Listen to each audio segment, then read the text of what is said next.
That was like church, everybody sits in front of Mr. Graber. Yeah, another row, get a little closer.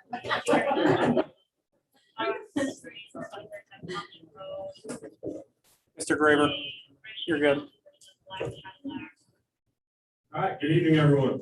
We will get started, call this meeting to order. First, we'll stand for our prayer for NCH City Council.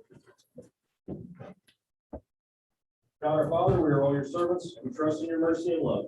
We trust also in your guidance. Direct the meetings of this council of North College Hill to make good decisions for all the people who live in our city. Give all the members of this council wisdom and insight to know what is best for our city. Help us to be fair and just in all our decisions. We pray this in your name. Amen. We'll call this meeting to order. Now do the pledge of allegiance. I pledge allegiance to the flag of the United States of America and to the republic for which it stands, one nation, under God, indivisible, with liberty and justice for all. Thank you. You may be seated. Well, after a very long time, it's good to see a full house here. So we will go ahead and get this started. Ms. Dewalt, please call the roll. Ms. Jukes Dean. Present. Ms. Blythe. Present. Ms. Underwood. Present. Mr. Miller Novak. Here. Ms. Zorb. Here. Ms. Hartman. Here. Ms. Anderson. Here. All present. Thank you. You have tonight's agenda.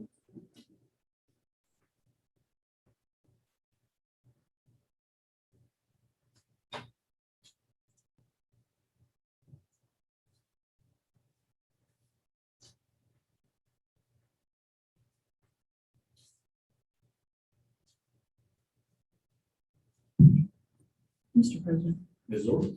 I have one question about the agenda, and I apologize, I should have asked this sooner. I know at one point there was a records request by a citizen, and they had requested for that to stay on the agenda until it was fulfilled. I'm assuming that's been fulfilled? Mr. President, Ms. Wolf. I believe Mr. Dieter said that we were not required to keep it on the agenda. I was told that I would be copied in on any communication with her. So I don't know if they're still gathering it together, but I'm going to give that to Mr. Mosby. You know anything about that? No, I don't believe that.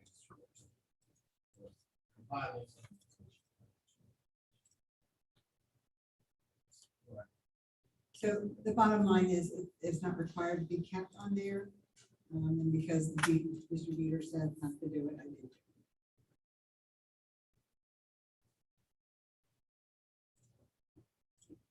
Mr. President, I'll move to adopt tonight's agenda for 6/7/20, or sorry, July 6th. I'm so sorry. So I just looked at my notes. There's going to be 2 additions to the agenda that you don't have on yours. They just came in late this afternoon. The first amendment or addition to it is the July 7th. Where is that note? You just gave it to me, Mr. Mosby. The July 7th Mayor's Court report will be, that was handed out tonight. The other thing is, and this is both under communications, there will be a verbal communication for me that was given to me by a neighbor. I'll give it to you that time.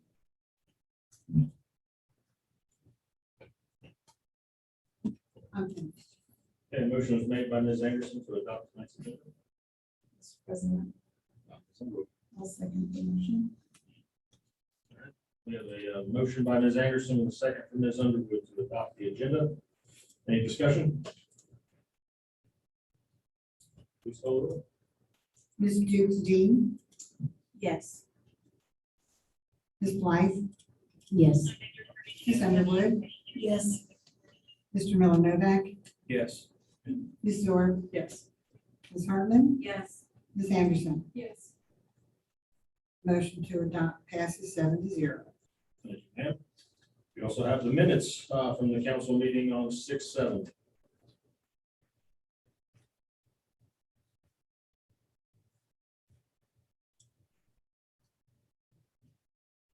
Mr. President, Ms. Anderson. I'll motion to adopt the meeting minutes from the July 7th meeting. Oh, I'm sorry, June 7th meeting.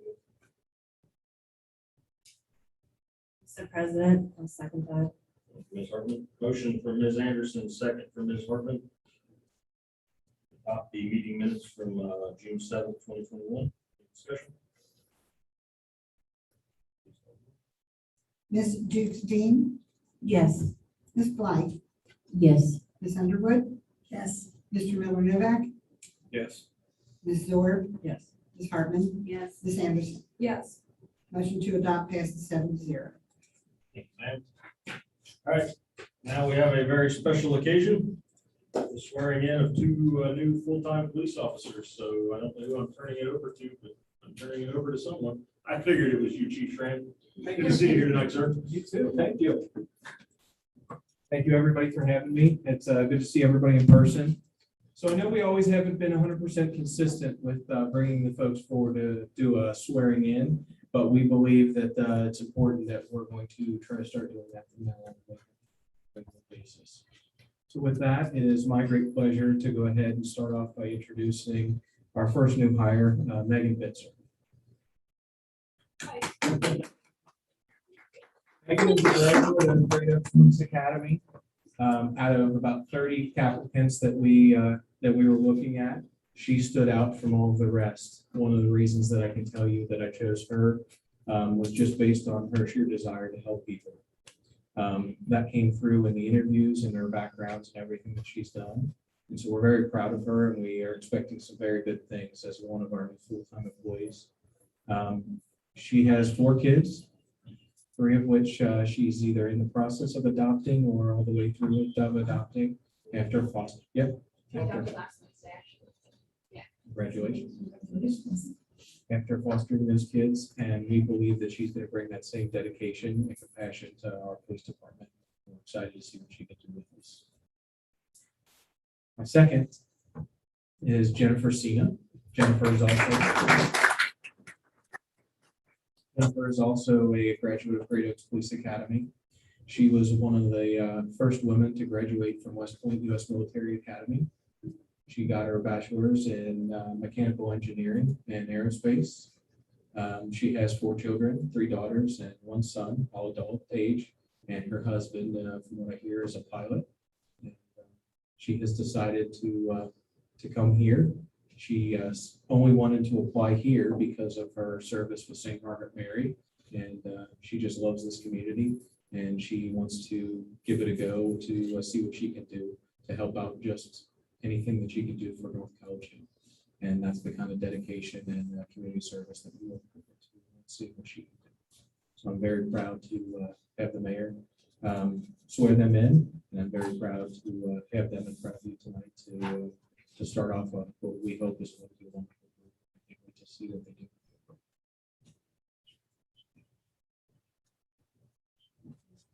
Chief Rand, like if you would come up here again. I met them in the back, and I would just like to welcome you again. And we're happy to have you. It's 2 of many, from what I understand. We have a few more, but welcome to the family, and we love our police force, and we're glad that you're a part of it. So if you would.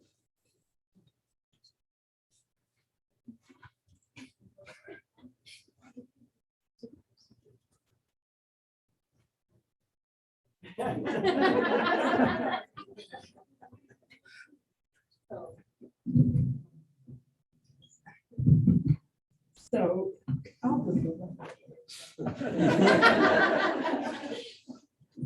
So you can face them, maybe just a little bit. So when you give your speech, you'll be comfortable. So if you will repeat after me, I then state your name.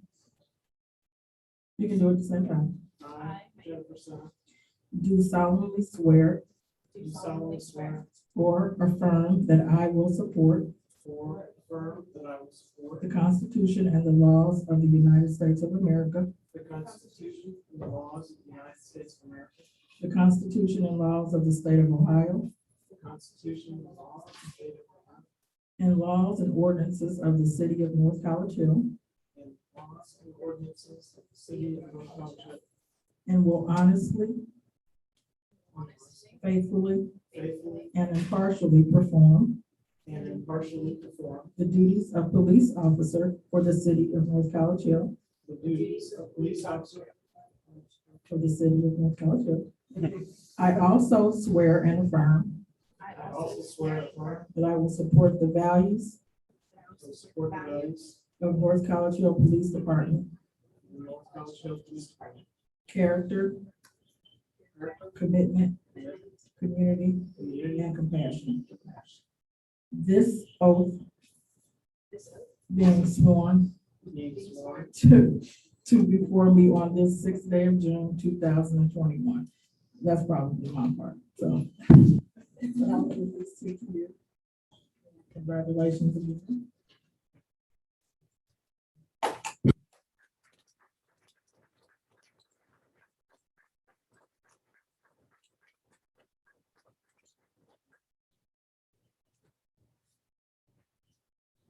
So at this point, I just promised them that I would let them keep it somewhat short because I know some of them were a little nervous. But I would think it would be appropriate because I do know that in my experience, the process that they've had to go through to get here is a long journey. And I think that they should be proud of the journey that they have undertaken. And I know we're really proud of them to wear the badge and the patch, and we know that they'll do so with honor. So at this point, if nothing else, I would like for you guys to step up here and at least recognize if there's anybody here that you'd like to thank that helped and support you all.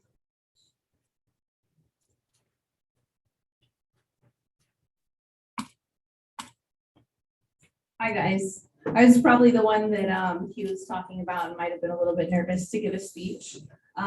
He was looking for 2 minutes, and I can promise it's not going to be that long.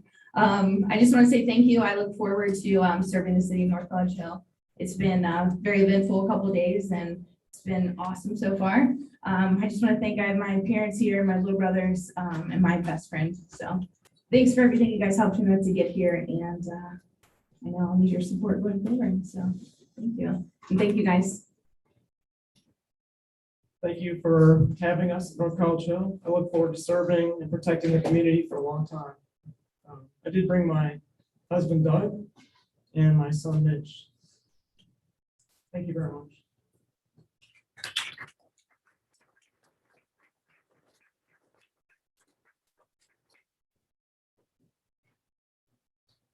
Thank you again for having us. We look forward to seeing you guys again in the near future. Thank you. Mr. President, before they leave, part of my communication that I would like for the police department to hear, so I don't know if they want to stick around for just one more comment. Absolutely. Okay. As I was leaving my house today to come to the meeting, my neighbor stopped me. She wanted to commend the police department. It was a young man who partied at her house, and he came from Kentucky. So on his way up, he was in a truck only lane and was pulled over, and the officers were not very kind to him. And I do want to preface, he is a Black American, so that be worried about that, as we all do. So I noticed that a car was on the street with the car door ajar and somebody was in it, so I called the police. Couldn't see who was in it, and the police showed up. They roused him. They were very respectful. They asked where he partied. He said where he partied. They contacted my neighbor. He was allowed to go into the house and sleep it off. But she was just so ecstatic because he had a bad experience coming up. We do want a bad experience going home. So the police were very, very respectful, understood the situation, appreciated the fact that he didn't try to drive. So they allowed him to go to his neighbors and sleep it off, and he got home safely. Kind of chokes me up because he's a young kid. So we make mistakes.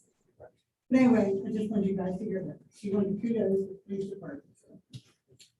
Mr. President, I know it's not out of character order, but I just wanted to say thanks again publicly. Pretty laughing for sure. I just wanted to say thanks that you chose our community and that you joined it, and I want to thank all the family for supporting them, and obviously they're going to spend probably some overtime away from some of you folks. That's just the nature of the beast, as the chief will tell you. So we appreciate you volunteering them to be here and the sacrifices the family are making. So thanks to both of you and welcome to North College Hill. Yes, thank you. Welcome to our new officers. Thank you to the officers who are here in support tonight, and those that are not. Thank you for what you do for our community. We appreciate it. Leave the rest of the board. Dismissed.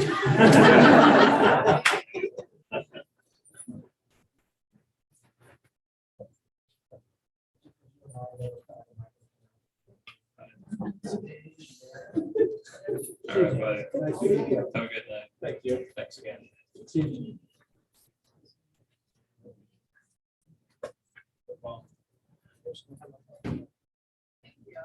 Are you? Thanks. Have a good night. Have a good evening.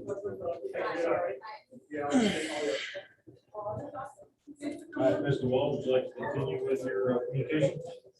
And on our communications, we have two mayor's court reports. One is for the month of June, the other one was just given today for the month of July, so you'll have those. And the third thing on our list of communication was a proclamation of the North College Hill Fire Department from the Public Health Works.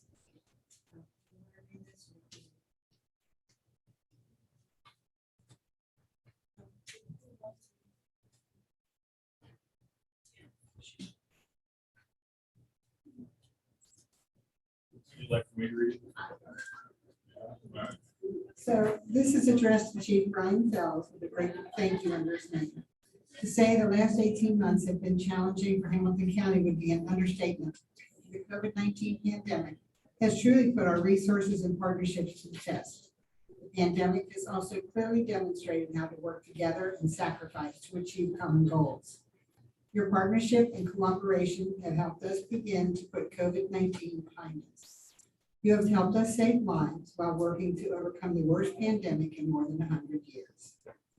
As a small gesture of our thanks, the Hamilton County Board of Health has formally proclaimed its appreciation for your partnership. Please find the enclosed proclamation as a thanks for your help and sacrifices during the pandemic. We could never have done this without your help. Do you want the proclamation read? Or can we just put it online? Okay. All right, in appreciation of North. I put online, I didn't say online. It's gonna be online, folks. And that's all I have. Thank you. Anyone have any questions for Mr. Wall? All right, then we'll turn it over to the council committee, starting with city, community development, recreation. I'm so sorry, I forgot to forward you this.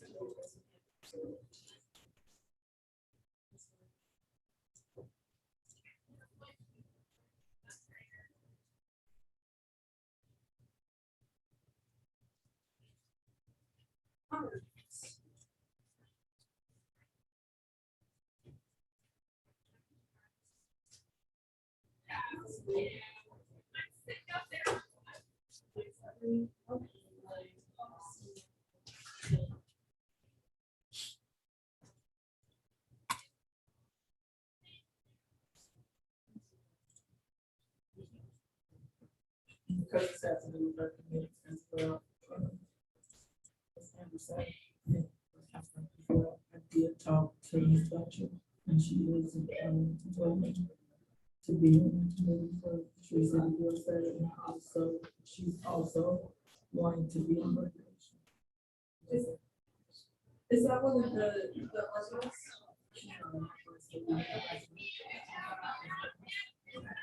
So, yeah, let's just go through. I was gonna cover that in our next meeting next week, but yeah, there's actually been a lot of people who have expressed interest. So it's in the arborist or tree specialist. I've given calls to a few people. Mimi Anderson gave me a few contacts, and I emailed a few of them last week. A couple of them are on vacation, and so I was waiting for them to respond. And a few others didn't have emails attached, which is going over, so I was actually for tomorrow, but yeah, hopefully, I think we have a lot of residents interested, but, okay, I'm sorry. The last meeting was June 14th, at 6:30. There was a long discussion about the homeowners assistance fund. It was very productive. We figured out a lot of the parameters that we feel comfortable with putting around the grant or the fund.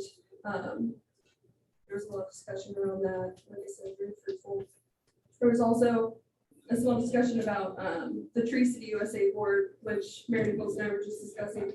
We're still looking for an arborist or a tree specialist, if anybody knows, or anybody who wants to do the work in the parks to live in speech. There was also just a small note about the comprehensive plan. There were 2 bids given, but that will be taken care of in the next week's meeting. And the national night out was also discussed. And I have a quick question. I think I'm gonna answer. If I'm gonna motion about something that was talked about in this committee, should I wait until later or should I give that motion now? New business. Okay, thank you. That's what I thought. Okay. So anyway, so there was a discussion about national night out. And horticultural possible festival. And the meeting was adjourned exactly at 7:30. That's all. Thank you. Thank you, Ms. Anderson. Next up is budget items.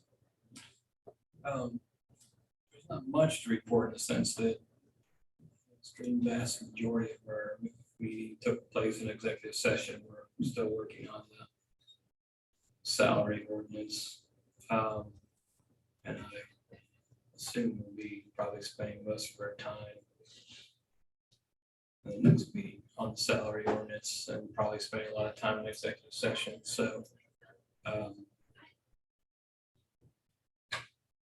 and actually, I think Ron, you and I and Ari are probably due to meet on the phone or something just to discuss a couple matters. So hopefully we can do that.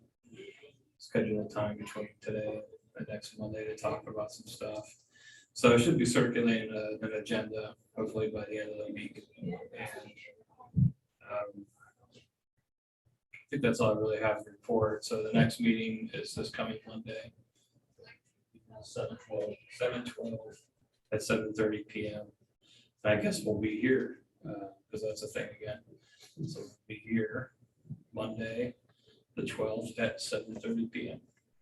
So did you join the committee officially? Okay. So basically everybody will be here except for it's not peer pressure, it's just like pointing out a fact. So most of us will be here on Monday at 7:30 p.m. in this room. Thank you, Mr. Villanova. Thank you, Mr. President. We last met on June 28th at 6:30 p.m. We talked about briefly mentioned the legislative procedure that is an issue that's being led by Mr. Novak, and he was unable to make it for that. We talked about the council rules. We talked about some of the pros and cons of summer session. It was a very spirited discussion, and I believe that we will continue to discuss the pros and cons of doing the summer session. Also talked about digital storage and just an easy way for us to save all of our documents in a digital format. That way, if there's any records request or any other, anyone wants to see any documents, then they can just kind of print that off from online. And we decided to table that discussion as well until all members were present. We received some updates from Mr. Mosby. He informed us that there were a few items that require specific actions from council. There were contract negotiations. I mentioned the fire levy on the ballot.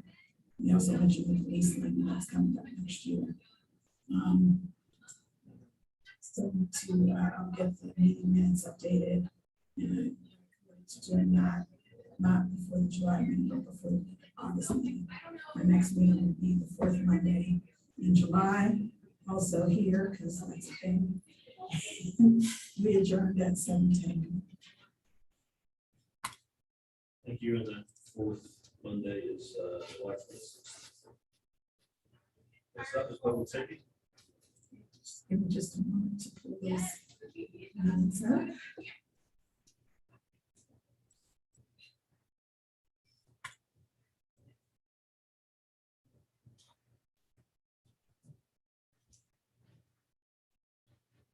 So we talked about some legislation. There were two items of legislation that we talked about. Food truck zoning legislation, as well as food truck legislation. Mayor Nichols wanted to do what we need to do to allow mobile food vendors to operate within the city of North College Hill. So there was some discussion about that. We wanted to also make sure that our current business owners don't feel slighted with this particular program. We discussed that. So we decided to refer both of those items, those legislative items, to the full council agenda. We talked about the traffic calming study. Talked about the mayor mentioned the possibility of removable speed humps, and that we would be able to purchase 10 removable speed humps. We also had a spirited discussion about rumble strips as a means to keep people under the speed limit. And that we're going to continue to discuss traffic calming measures based on the traffic calming study that we received several months ago from Mr. Mosby. We talked about Prospect Place because I promised that I was going to nag everybody until this was fixed. Mr. Mosby is still working on this. Street is still horrible. And my understanding is that there were several basements that were flooded after the most recent storm. I've had that happen to me. And, when you lose everything, in the basement, and your paper boxes and carpet, drywall and contractors and big industrial fans. And so just Prospect Place.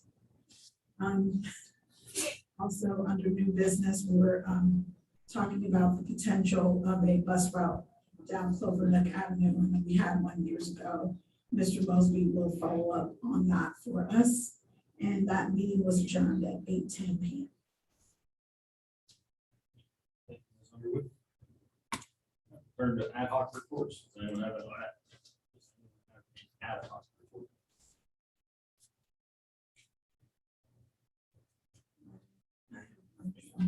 Just a brief update from the UPC committee.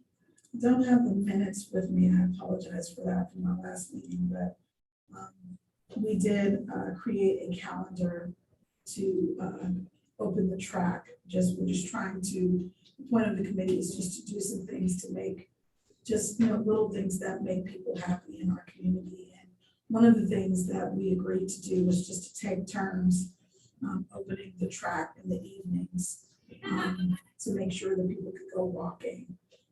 So I believe that we've all been doing that for the last few weeks. We're each committed to just one evening a week. We also have talked about some movie nights that are coming up. Nothing is firm. Also talked about the possibility of food trucks to coincide with the longest yard sale, which is why the food truck legislation is up before council. Something that we would like to kind of make sure, try to get that done. We also talked about some of the planters that have been purchased along Galbraith Avenue. Am I forgetting anything, Mr. Mosby?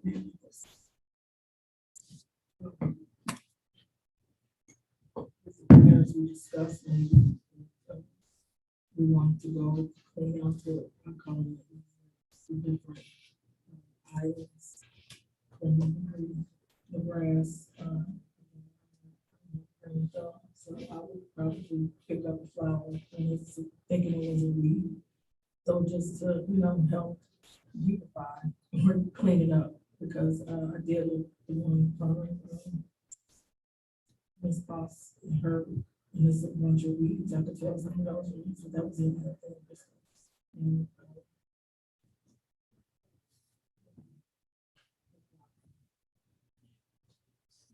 that is what we call the UPC committee. I like the acronym. I think it stands for Unified Progress. Mr. President, It's, Anderson. I just have a quick question for you. Members here. So a few people have asked me to ask if the track could possibly be open during like the daytime now that school's out in summer, instead of just in the evenings and just in the morning. They're just kind of asked about that, and also on the weekends, if there were any discussions on weekend times if the track could be open. Which is a few people talked about on Facebook, and at the track when I've gone up there, a few people have asked times and if the weekends or during the day right now. So I just thought I'd ask if there was any discussion on that. Mr. President, I think that because, there were so few people on the committee, we didn't want to overwhelm ourselves. At the time, we all could firmly commit to volunteering one day per week to go and open and close the track. And I believe, we were maybe going to see how that was going to go and maybe expand from there. And I know that there was some interest in several council members who would like to help or assist with that. So certainly I'll certainly make sure to bring that up at the next meeting. But I believe that it wasn't just that, we were being arbitrary, we were just being honest with ourselves. And honestly, I was willing to commit to one evening per week, just to see how that goes. The track actually is open for the day. It opens week 6 in the week. And it closes at 7:30. But I'm going to use close loosely because I believe that it stays open until the gentleman who works out of that area leaves at about 2. But it is open at 6 in the morning, 7:30. So the initial deal was 6 to 7:30. And school is in. I don't know if he closes it down. And so I think even the football players open it before 6 o'clock. Because every time I've gone to open it was open. Yeah, I think people are more talking about like during the day as in like before or after the morning and before the hours. But yeah, I mean, I'm sure people do do it during the day, but I think that's like a really kind of that would be nice, especially for people who, I don't know, I've been up there a couple times and people really enjoy it. And I always see people up there during the times that it's announced that it's open. So I think just kind of expanding that official time would be nice if that's in your guys's needs. But yeah, thank you. Should probably announce our next meeting is here this coming Tuesday, right? Yes. Yeah, it's gonna be the first time that committee's gonna have to meet. So Tuesday. Yeah.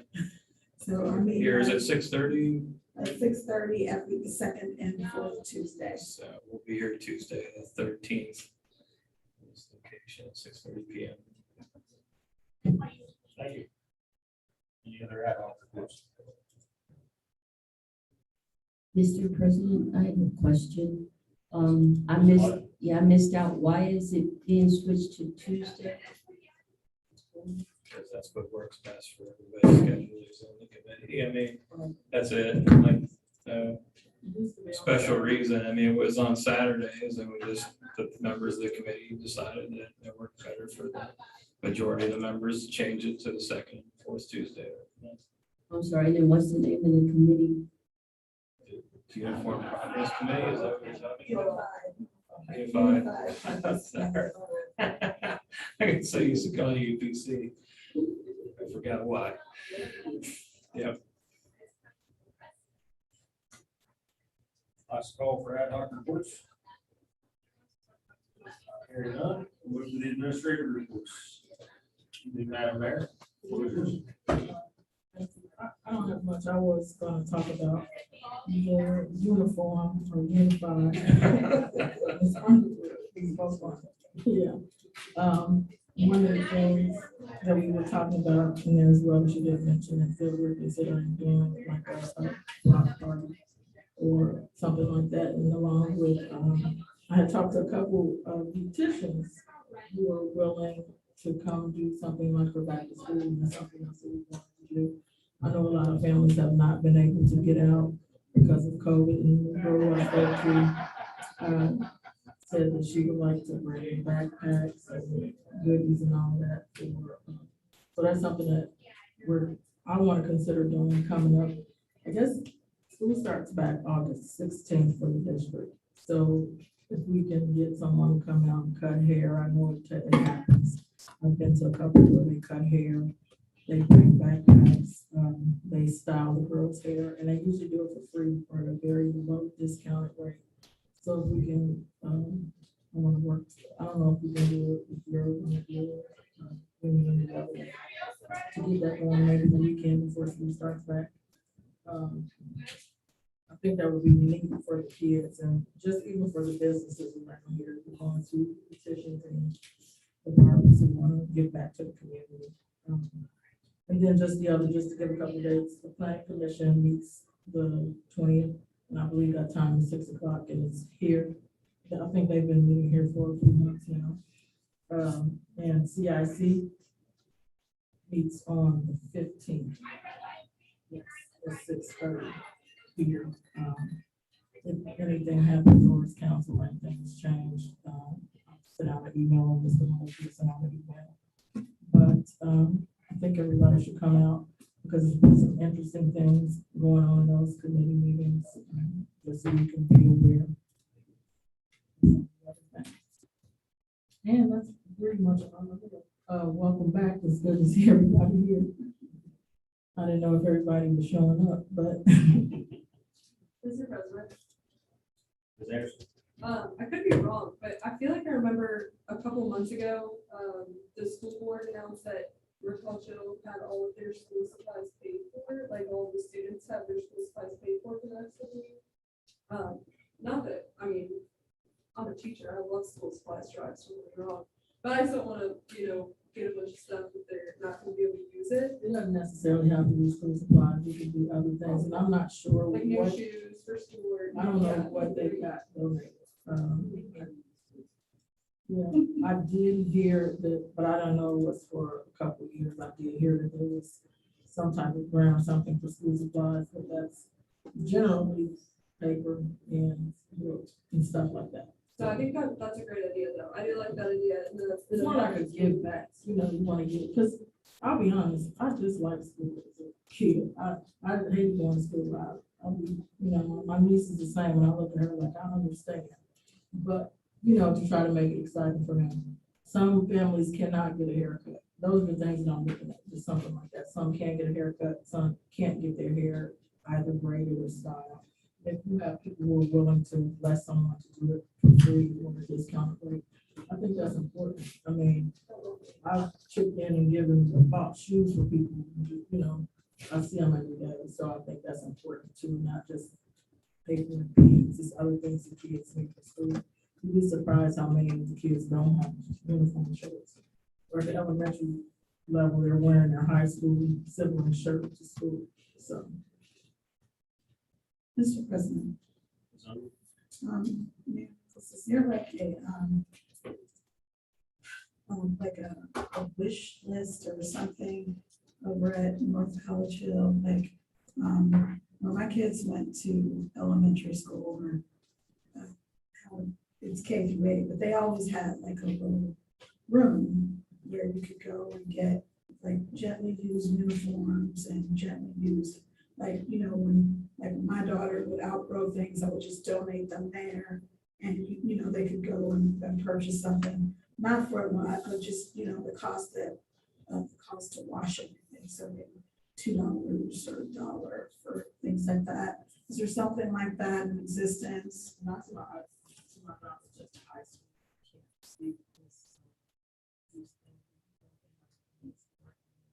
I don't see it at the middle school, but I did see it at the elementary, when they invite like the welcome to meet the teachers. There's a table with gently used things there. Some of them are purchased from Once Upon a Child, and there's like $5 and under. Go back to school. Is that something that would be helpful? I mean, it's just really, I mean, it's not that difficult to put together, I would think. And for a couple of uniform shirts, and I don't have to buy them anymore. A lot of time in high school, there years. Right. So it's almost half. So we have to let it go, catch it the next day, private conversation. Right. Inside of the locker. Yeah, class and on one house, so it's like a private. Right. I can understand that, so. At the high school.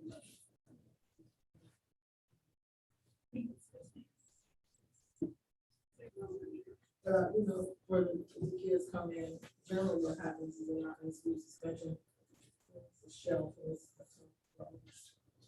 So kids either come to school or they come say it's all right. So we keep cleaning clothes in there. They can go upstairs. I used to keep shirts and stuff and belts. I would. What are you gonna do? Like maybe your belt, your house key, because I know you come back to get it. Cell phone charges, I know you come back to get it. If they need something, I don't want your shirt. Okay, well, just gonna let you know. So I don't know if that's the best thing we would work. Yeah, so I would have cell phone cases, chargers, somebody had a bank card, everything, they came back, got it, and swapped it out, take them and wash it. So.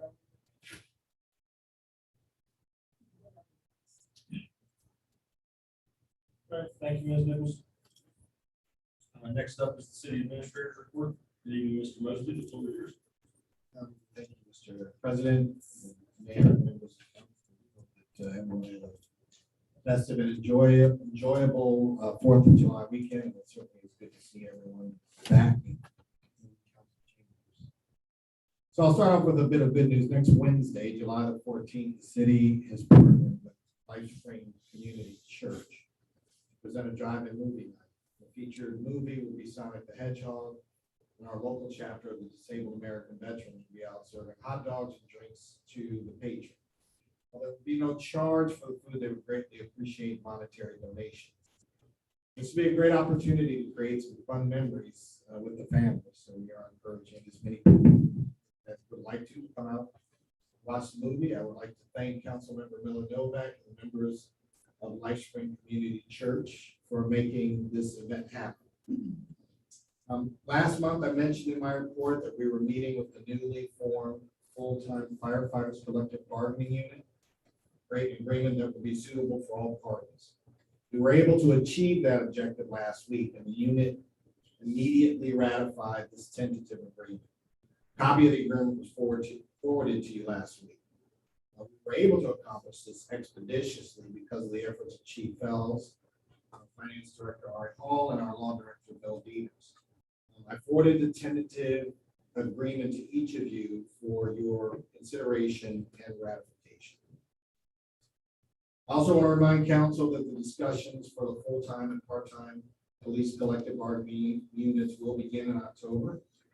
If we have members of the council are interested in participating in these discussions, please let me know, and I'll make sure to forward the information to you prior to those discussions. We are approaching the last phase of the Galbraith Avenue Goodman Road project. Galbraith Road Goodman Avenue project. This week, crews will be out grinding, milling, and resurfacing Galbraith Road east of Hamilton and Goodman between Galbraith Road and Hamilton Avenue. Additionally, work is continuing on Sunnydale Avenue from the dead end down to Savannah. That's a multifaceted project. There are several things happening. Excuse me. One is that they are replacing some of the older water lines. They are also improving the sewer, the drainage toward the dead end. The water was draining more toward Clover Country Club and creating a little pond or lake there. That water now will be directed back east, away from Clover and going up the street. And then, of course, the street will be wide. So this project will be going on for several months and should conclude around the spring of 2022. I do also think, as someone mentioned earlier, it is important to remind our residents that we will have a fire levy on the ballot.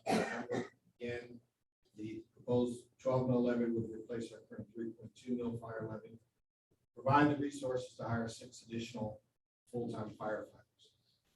Last month, we held the bid opening for the bids received for the request for proposals for the comprehensive plan update, and that was for your direction or motion to me.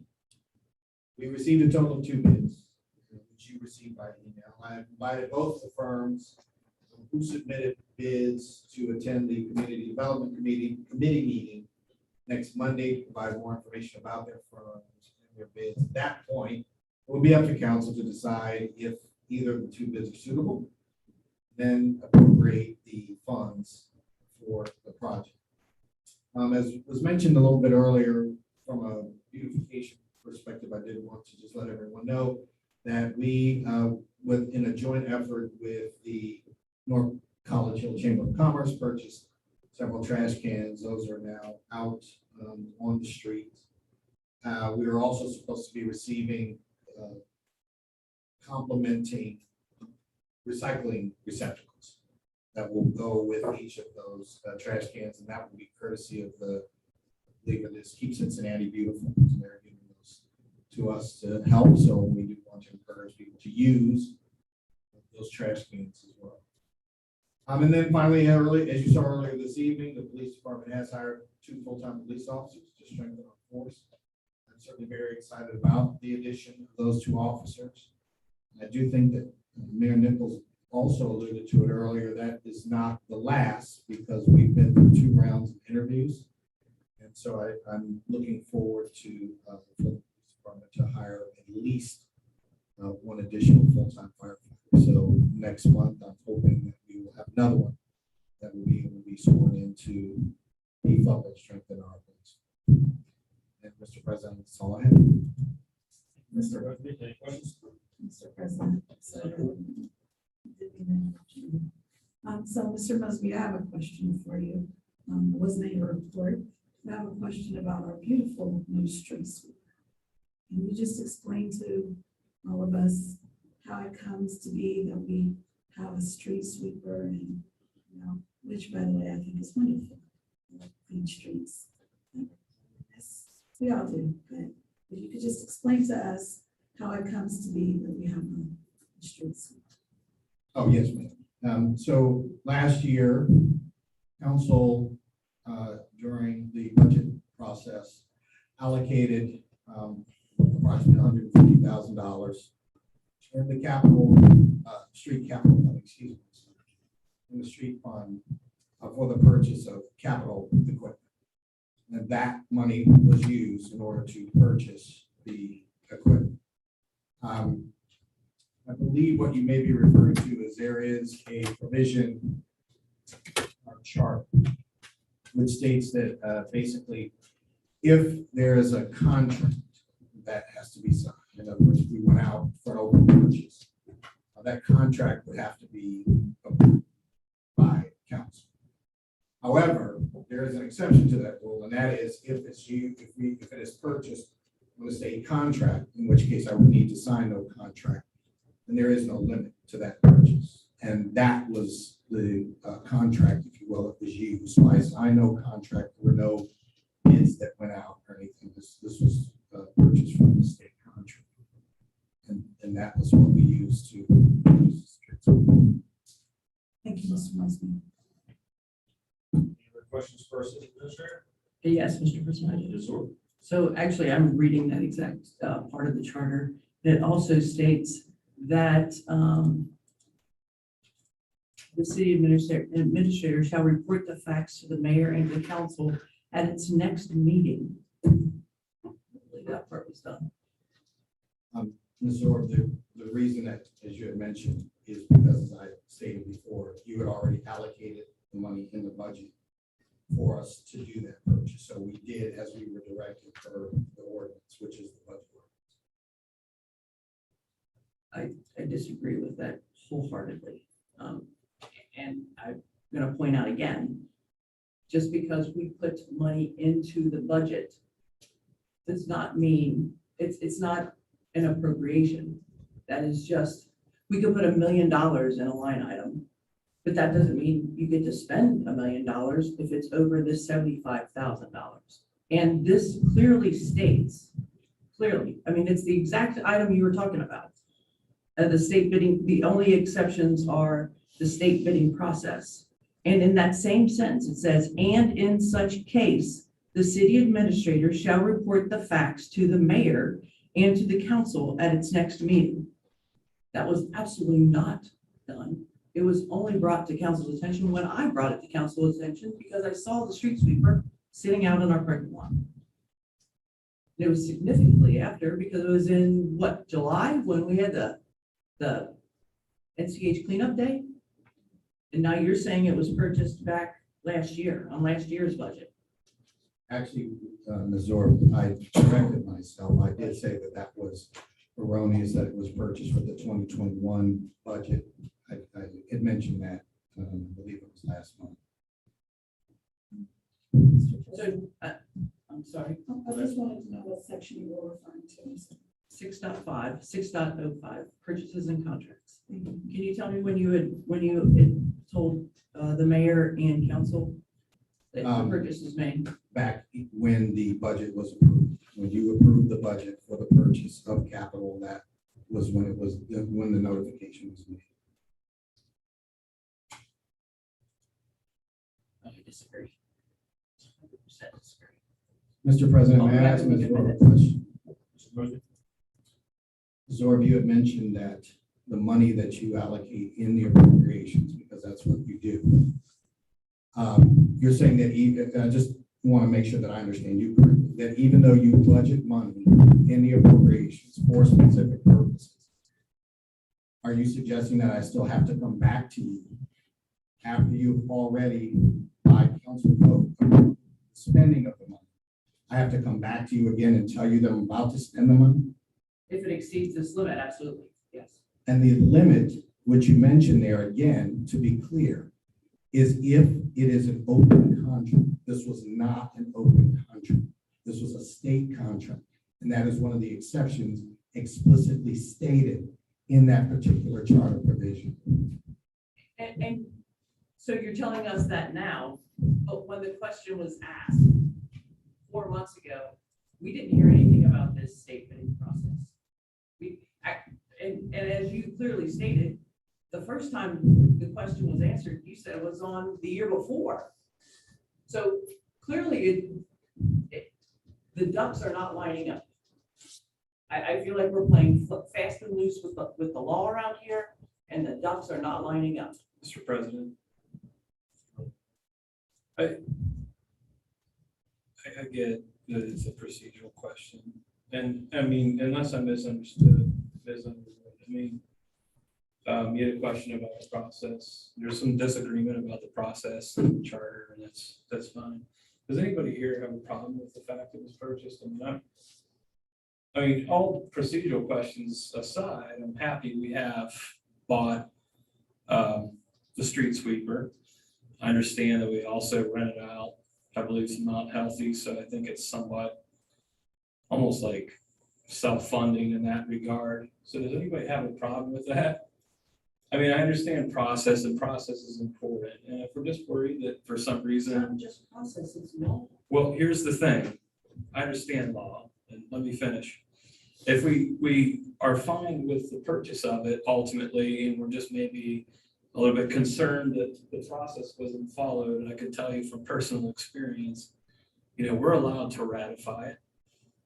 If there's a procedural error that happened in the past, where we feel like the administrator maybe did not follow the rule, or did not follow the charter procedure perfectly, and we're concerned about that defect, as a council, we can ratify if it's contract. So if we're all happy with the purchase, and we're happy with the fact we own a street sweeper now, we're not renting it from Colerain, which is what we were previously doing, and we're happy that we're renting it out to Mount Healthy, and we're just concerned that maybe there was a procedural defect, the smart thing to do is to stop arguing about the process. We'll figure it out moving forward. We can ask our law director to write a legal memorandum about this particular issue, so we know moving forward what should happen, because that's what our law director is supposed to do. And if we have a concern about a potential procedural defect now, the way to legally handle it, instead of continuing to argue about it every meeting for the rest of our lives, is that if we're happy about it, someone should move to ratify the contract. We can vote to ratify it, whether or not we even need to.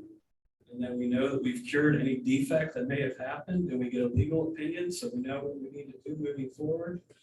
And we kind of move on.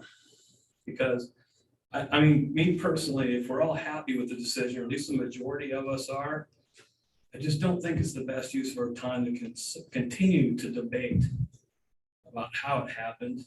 I think it's best to just say, we're happy with it. And then moving forward, we figure out in this exact scenario, how this should happen, how this should work. We get that legal memorandum, and then we know going forward what we're supposed to do. And you guys don't have to have a legal dispute right now. We can just go on with our business, because we've got other things to do besides relitigate the past. I mean, that's my opinion. As a matter of fact, I'm going to motion right now. I move that we ratify the contract with the state to purchase the street sweeper with funds that were budgeted. That's my motion right now, so we can, basically bless it and move on with our lives. Mr. President, There's I'll second that motion. all right, let me see. Mr. President, Ms. Zork. so I thought I heard in that answer somewhere that you also wanted Mr. Dieters to kind of look at it and make sure it's blessed. So we're not doing that route? No, I know, I don't have any doubt that a council can ratify a prior contract, whether or not it was legally entered into or legally entered into. I've seen that happen many times in many cases in case law and otherwise have dealt with it. You can moot out a taxpayer lawsuit by ratifying an illegal contract that happened in the past. This I know for certain. So I'm moving that we ratify the decision, that we accept the contract to buy the street sweeper and to rent it out to Mount Healthy. I think it's a good deal, that we're basically blessing it. I'm saying moving forward, aside from this decision, that moving forward, we ask the law director for a legal memorandum about that section of 605.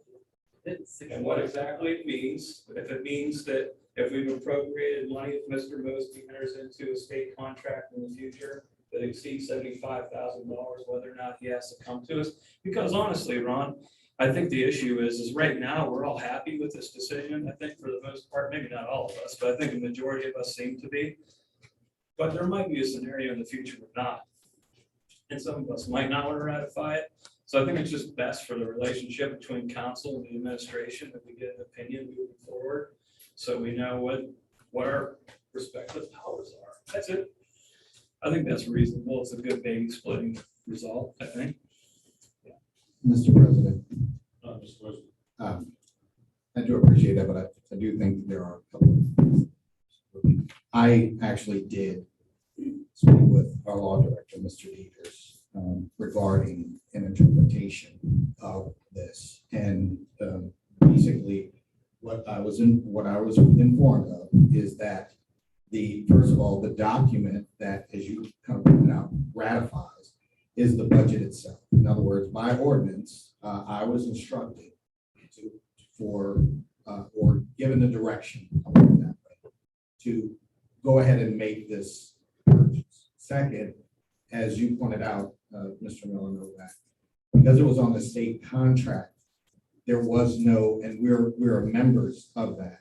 So I don't have to sign any kind of a contract. Nothing had to be negotiated. Because everything on the state contract, not just to the charter, but cities, municipalities, would be exempt from that threshold if we're purchasing from the state contract. So I don't sign any agreement. This is much different than, for example, the comprehensive plan, which, as you all have already seen, that is a document, and you all have already seen the price, which is over $100,000.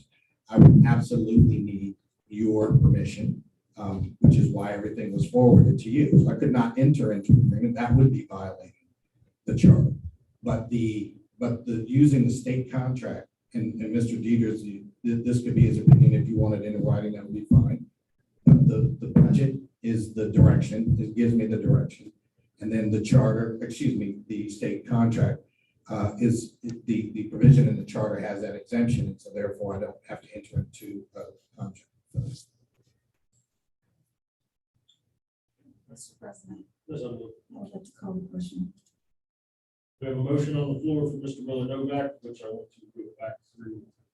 To ratify the contract with the state to purchase the street sweeper with funds that were allocated in the budget. I think that's good. All right, so that motion was from Mr. Miller Novak, second was from Ms. Anderson. Please call the roll, Ms. Wolf. Ms. Jukestein, Yes. Ms. Blythe, Abstain? Ms. Underwood, Yes. Mr. Miller Novak, Yes. Ms. Zord, Yes. Ms. Hartman, Yes. Ms. Anderson. Yes. Motion to do what he said. I don't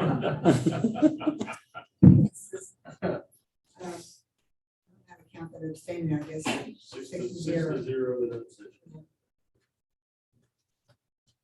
All right, thank you.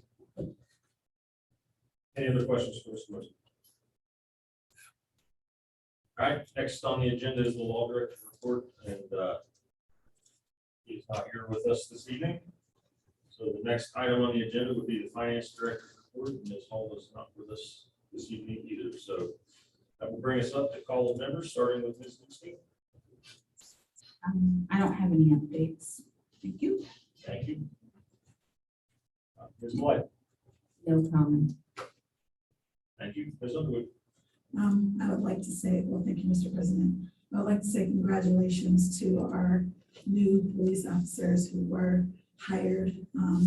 I was very, nobody said it, but I was very happy to see they were both women. And, so yay for that.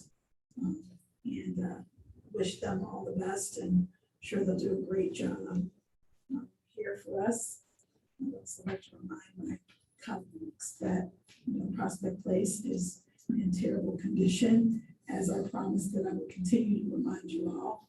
And my understanding from the recent huge rainstorm was that several houses on that street had flooded basement. So we'd also like to just, I don't know what we can do, maybe nothing.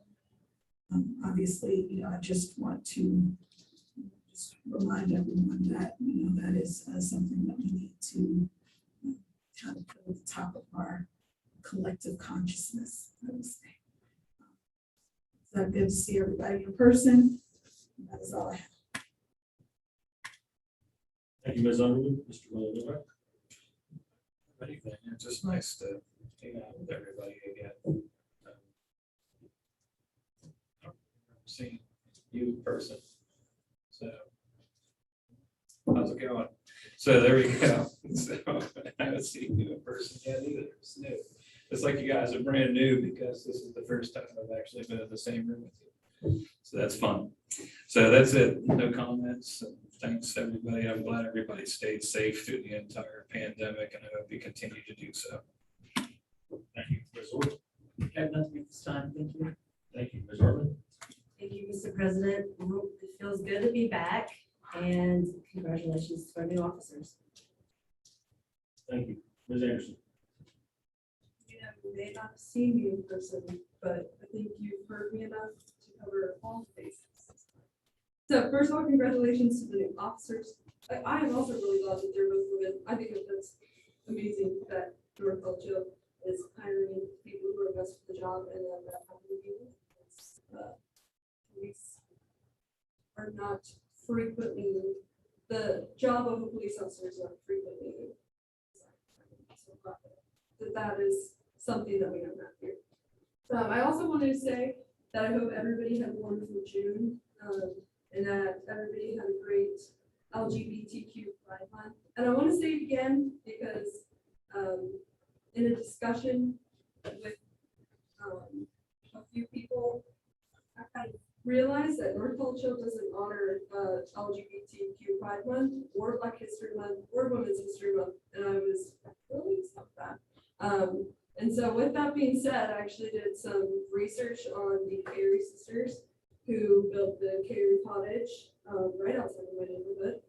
And I love driving past it, and I cannot believe I had no idea how influential they were with women's rights, with the development of our community, with poetry.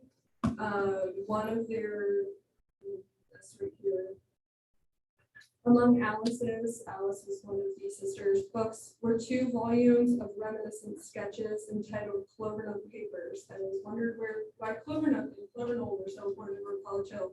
And now I know it's because of these 2 amazing women who worked alongside with Susan B. Anthony and a lot of other wonderful women in history who've gotten us to where we are today.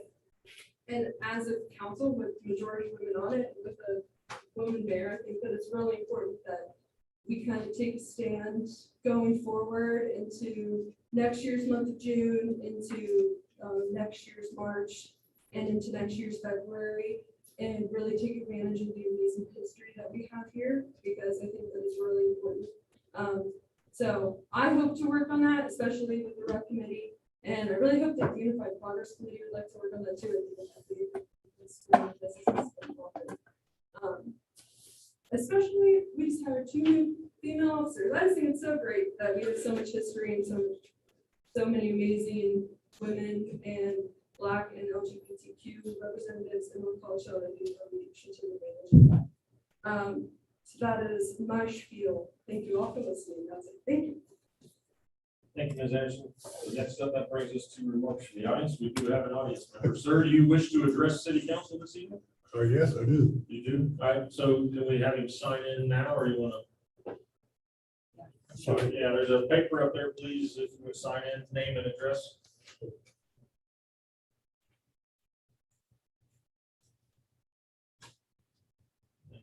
Been a while since we've had that, so just kind of do.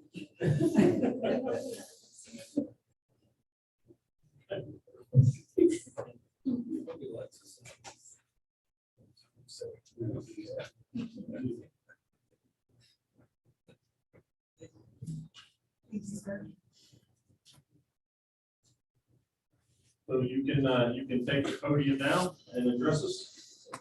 Lectern, yes, I'm sorry, it's a lectern. I just forgot the word. Please state your name and address, and then let us know what you have to say. Good evening. My name is Simon Johnson. I live at 1623 West Boulevard. I'm about to call it the flood. Sarah, could I please ask you to speak into the mic so that the public can't hear you? We can. Okay. Now they I can. said I'm about to call where I live, 1623 West Belmar Place, the floodplain with the rain that we've had over the past several weeks. The last one being the worst I had. I'm a renter, I'm not a homeowner, but I had 5 feet of water in my basement. Lost washer, dryer, couch, other stuff, what have you, but it's become consistently worse. I've lived in that house about 5 years. It's become consistently worse for the past several months. My landlord, as a matter of fact, since I'm more familiar, is the reason I'm here. He asked me to come. Since I live in it, I'm aware of just what problems it causes. Obviously, it throws out the air conditioning unit, which in this weather is not good. Water heaters out again for the third, fourth time in the next few weeks. And there seems to be some debate. Metropolitan Sewer District suggests that it was the homeowner's responsibility because of the backup, which is totally bogus. Because if that were the case, then the house next door, to the left, to the right, across the street, would not be having the same problem. If the problem was emanating from the residence where I live. The Public Works from North College Hill was out last week, and they determined there is a blockage out in the street, which would make it not my landlord's problem, but it's a greater problem, that it's decay. My driveway goes downhill. There's hills on both sides, and when it rains like we had, the ground becomes super saturated. And you can look out the rear bedroom window and watch the water running down the lot, down into the garage, which is behind the house. Then you hear a loud noise, which was the garage door popping. Okay, but I just want to know what, if anything, who is responsible to see that this can be remedied. And people mention insurance. Well, nobody wants to claim responsibility for that either. And I was first asked, do I have flood insurance? I said, I have a renter's policy. I'll check. They said, oh, but that's the sewer. So unless you have a special rider or whatever for sewer coverage, that's not it. First time it happened, Metropolitan Sewer District gave me some papers to fill out for possible reimbursement. Haven't heard a word back from them. Okay, so it's just an ongoing thing. Mr. President, first of all, I don't remember your name. I would like to first say to you that I am also a renter. So we appreciate our renters, all of our residents of North College Hill. I actually had the exact same problem that you're describing and got the exact same nonsense from Cincinnati Metropolitan Sewer District. And it's an ongoing fight between them and I and my landlord. But what I will tell you, no pressure on your landlord, is what my landlord did do, because I had 5 feet of water in my basement as well. And there's an incline that goes straight toward the garage door. It builds up and boom, straight into the house. So what she did do was she had a drain installed at her expense right outside the garage door. So just kind of one of those long drains. She installed that for me. And ever since she did that, I have not had that issue again. Like you, I lost all my furniture, washer, dryer, all the appliances in the basement. And it did that about 2 times a few years ago. But since she put that drain in, I haven't had that problem since. So if you'd like to just kind of reach out to me, I can certainly give you that information so that you can pass it along to your landlord. But we are still fighting with the Metropolitan Sewer District. And they even came and put some foo-foo pipes in the front yard, which I don't know, but certainly I'll add Belmar Place to my list. Okay. Well, thank you. One other thing I might add with this house, it is lower than the houses on either side. In the driveway, when you go in the driveway, it goes down to a level off area. Then it goes further down into the garage. And there is a drain at the bottom of there. Now, a week ago or so, North College Hill came out and being behind the house in the woods, it goes down about 15 feet. They put a super big drain back there. However, due to the rain we had, the super big drain, it was laughable, not their work, but it's just because of the water coming in. It just did it. I could have literally went swimming in the backyard. And of course it came in. So I will reach out to the landlord and I will let him know what's going on. I like where I live, I like the house, but you can only take so much. Mr. President, Mr. Mr. Thomas, you said you've been there for 5 years. Yeah. Did your flooding just begin just recently, or has it been an ongoing issue? It flooded, I'm sorry for interrupting. It flooded on occasion, but nothing like the past few weeks with the rain we've had. It's hard to even describe it. It was just, I could hear the water running in the basements and around. And I did go down when it first started before it got too high. And I saw the dryer go floating by. It's funny, that was wasn't. And it's over, there's a bar and some shelves down there, and that got turned up, just floating by because of the force. Water. But no, it's gotten progressively worse. But I think the sewer system in the street is becoming more dilapidated in the ground there. And I was told before by Metropolitan Sewer District a year and a half ago when it flooded that it was breaking down. So they weren't aware of it. That's what was kind of aggravating when they came back this year and tried to put it on the landlord when the guy had already told me a year and a half ago that it was breaking down in the street. So it's conflicting nonsense. Mr. President. Mr. Thompson, can you, it's me. Oh. Can you help understand, is the water coming in, like it's rainwater coming in from outside or it's sewage water coming It's up from the floor? combination, rainwater and sewer, because the sewer gets backed up. So it's coming back through the sewer and down from the woods. So you have a double whammy. The sewer, just because it's partially blocked, it can't handle it. So it backs up and you can see clear water coming back up out of the sewer, out of the drains rather. As well as I now have moss and things in my basement because it came in, got forced in.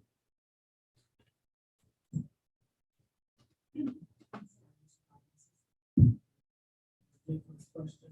But you said there were a lot of trees back there. Yes. Behind you. Has anyone ever come like a rotor rooter to go through? I'm just trying to see maybe if it's, sometimes roots get down in there. Well, they put a big drain in about a week ago in the backyard. It goes down about 10 feet. And they put a super large drain back there. But when the water started backing up through that also, as much as it was coming down, you could wait, I had boots on obviously. Back to just see what was going on. And you can see the water coming back up through the large drain that they put there. It's a combination of problems. So problems with the sewer and with the drainage from the woods. And they're working hand in glove, so to speak. Mr. President, Ms. Harper. all right, correct me if I'm wrong, but being a homeowner, it is my understanding that the sewer line from the house to the street is the homeowner's responsibility. And then it's metropolitan people, anything that's under the street or curb. And then like what Mary Jo spoke of, like, is it like the mother nature, everything outside is just all pouring in, it's backing up. I would just get your landlord to scope that sewer line. We have, these houses are 100 years old. Clay piping gives out over time. And then you have a lot of people, silly question, cutting grass and just blowing all the grass into the sewers and all that. That's a problem, and that drives me crazy in the city. because that doesn't help either. But yeah, I mean, unfortunately, depending on where the damage is, it is the homeowner's Well, responsibility. North College Hill did assess that when they came out midnight one night. And they did look down on the sewers, and they said the problem wasn't from the home to the street, which would be the homeowner's responsibility. It was actually out in the street. So they've already assessed that it is the street that is. Mr. President. I have, it's me again. Oh, are you? It's me again, this couple one. So, I can tell you that my house, I live not too far from you on Sundown. Yes. And, we had water in our basement several times, 7 feet high. What we ended up doing is got a plumber and they put what's called, it's been several years ago, but it's a backflow valve on the pipe from, and that will solve the sewer stuff. It won't solve the mother nature, and maybe that's where Ms. Underwood's suggestion of the drain will help alleviate that water. But that backflow valve, I've never had the water coming up through my sewer drains again since that. Mr. President, Ms. Underwood? now that she mentions it, I believe that there was a plumber involved as well as a contractor, so perhaps that's what happened. I wasn't home that day, it was some child, but she did take steps to alleviate that. We are still convinced, mind you, that it is the fault of the Metropolitan Sewer District, absolutely. However, like you, I like where I live, I like my community, so I think that will alleviate your flooding problem. Maybe perhaps we can look into following up with the Metropolitan Sewer District, especially if it's happening to every home on the street. Well, I appreciate your time, listening to me. I will convey what you stated to the landlord and let him take it from there, but I thought it was important that I at least voice it. Such a voice is that I would say power, but what you are. You know, but then I voiced it to the appropriate sources. Sorry, just one last thing. If you need like a reminder of what was said by us at all, the minutes will be available and also the video is on YouTube if anything's forgotten. But thank you so much for bringing this. Thank you again. Thank you. Thank you, Mr. Thomas. Mr. President?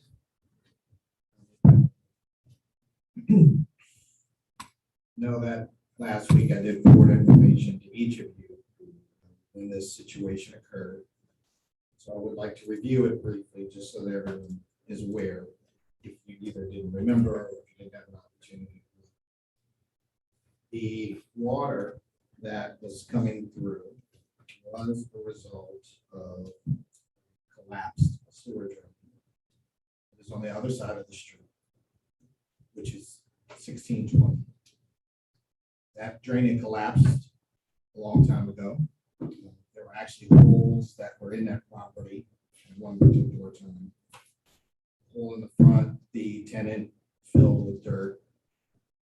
However, more recently, the tenant attempted to block that water by pouring in bricks, mortar type material, solid impervious material. As a result, with the heavy rains that came in, that water began to back up. It didn't flow where it was supposed to flow, which is into the creek. And so all of that water did back up, and it backed up into not only 1623, but also 1625. And as you all know, I had already heard the concerns from the neighbor. And I explained at that particular time the very things that were expressed here, and you are correct. Anytime anybody owns private property, anything that occurs on their private property is their responsibility. That's the first thing. The second thing is, I know that we do not have any easement at all over that property located at 1620 because it's it's private property. We have looked at that. I can tell you that I've also talked with the mayor about it, and we made a recommendation, which would be if the property owner, were to perhaps maybe give us the property after he has done something with his tenants. That perhaps one option would be that house could be demolished and then a natural creek could be put there, which would allow that water to continue to run into the stream where it's supposed to go. However, short of that, again, if he chooses to do that, if it rains as heavy as it did in the past, it is more than likely that water would back up again and a similar situation would occur. So I do want to make sure that it was brought. I appreciate what you said. However, I think it's important for everybody to understand that, and as you all have mentioned through your own testimony, when you have private property, the property owner would be responsible for anything that occurs on that property.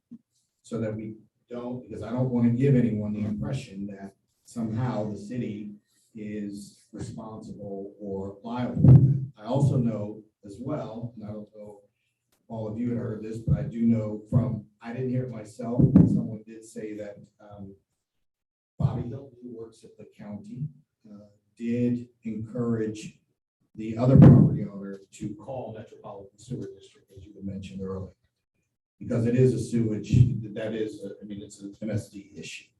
So I did want council to know that. I know that I sent you written documentation that I did want. Mr. President. So, I like Mr. Mosby. I agree with you. But also, I just want to say that if there's something we can do to put pressure on the Metropolitan Sewer District, I would like for us to do that. Because what I know is that what Mr. Thomas described also happened, on my street. And it wasn't just my home, several homes along the street. And it's certainly, there's no creek anywhere near my home. There's no, there are no woods. There's certainly trees, but I don't believe that that's the issue. I certainly think it's the sewer district. So I think that, they've got some problems, obviously, on Belmont Place, but also over on Norman Avenue. So I know someone lost a car a couple of years ago because the water went in and it was high and it destroyed their car in the garage. So I don't know what we can do, but I would certainly like just to tell Mr. Thomas that, I'll certainly follow up on that to see if there's something we can do. May I respond? Okay, so Ms. Underwood, I appreciate what you're saying. So just as also, I don't think I shared this, but immediately after that occurred, I did call the Department of Health. They did come out to personally inspect. And I actually have spoken with the homeowner of the property on the other side of the street, which is 1620.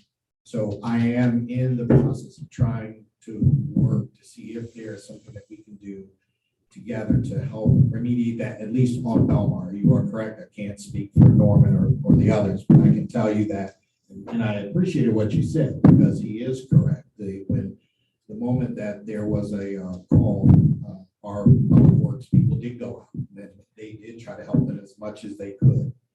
The property owner, or the property owner next to you. Right.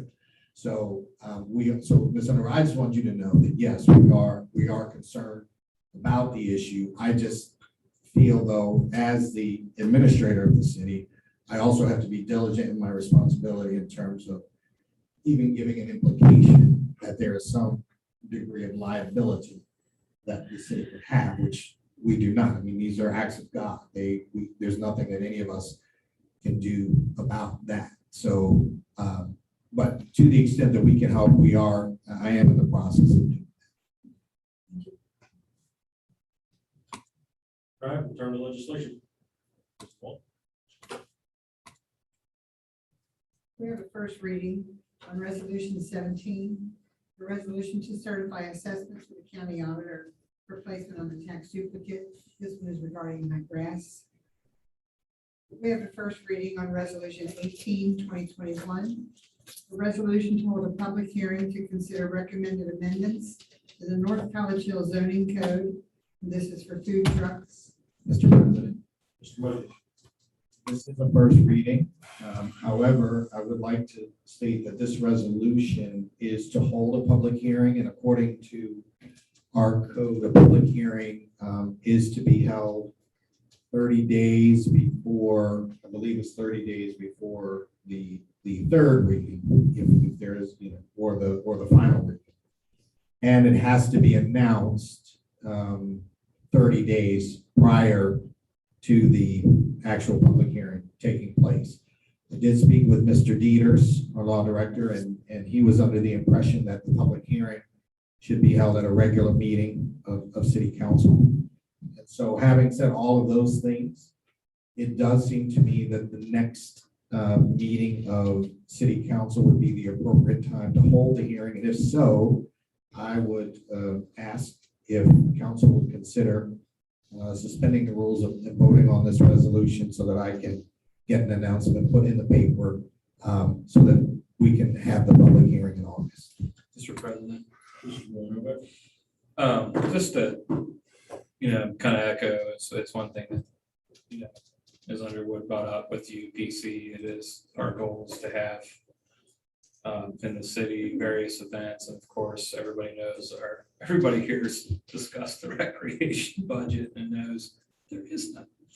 So it would be nice in order to have food at events that we want to hold, whether or not it's like we're talking about the longest yard sale this year, maybe trying to throw together a block party by the end of the year.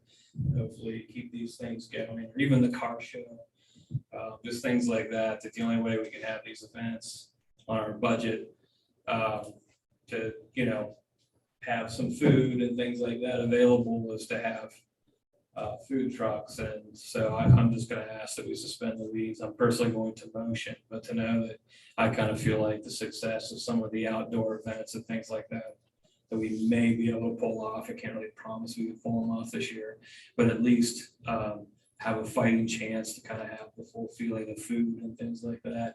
We're going to need to get this thing passed as soon as possible. So in that spirit, I'm going to move that we waive the 3 readings and the hold a public hearing, I guess, would be at the next meeting in August. Mr. President. Hang on, before we do that, the next meeting is only 28 days away. August 2nd. Well, that's right, because this is Tuesday. Really, there's 31 days in August. August 2nd. I mean, excuse me, July. Oh, but today is the 6th? Yes. Okay. Well, it has to be done 30 days prior to, according to the code. So 30 day, you have to announce it 30 days in advance, and it has to happen 30 days before the third reading. So I guess if that's the case, then yes. We put that held on the- Unless something, well, no, because that's. Mr. President. I'll second Mr. Novak's motion, and then if you ask for discussion, I have something to say.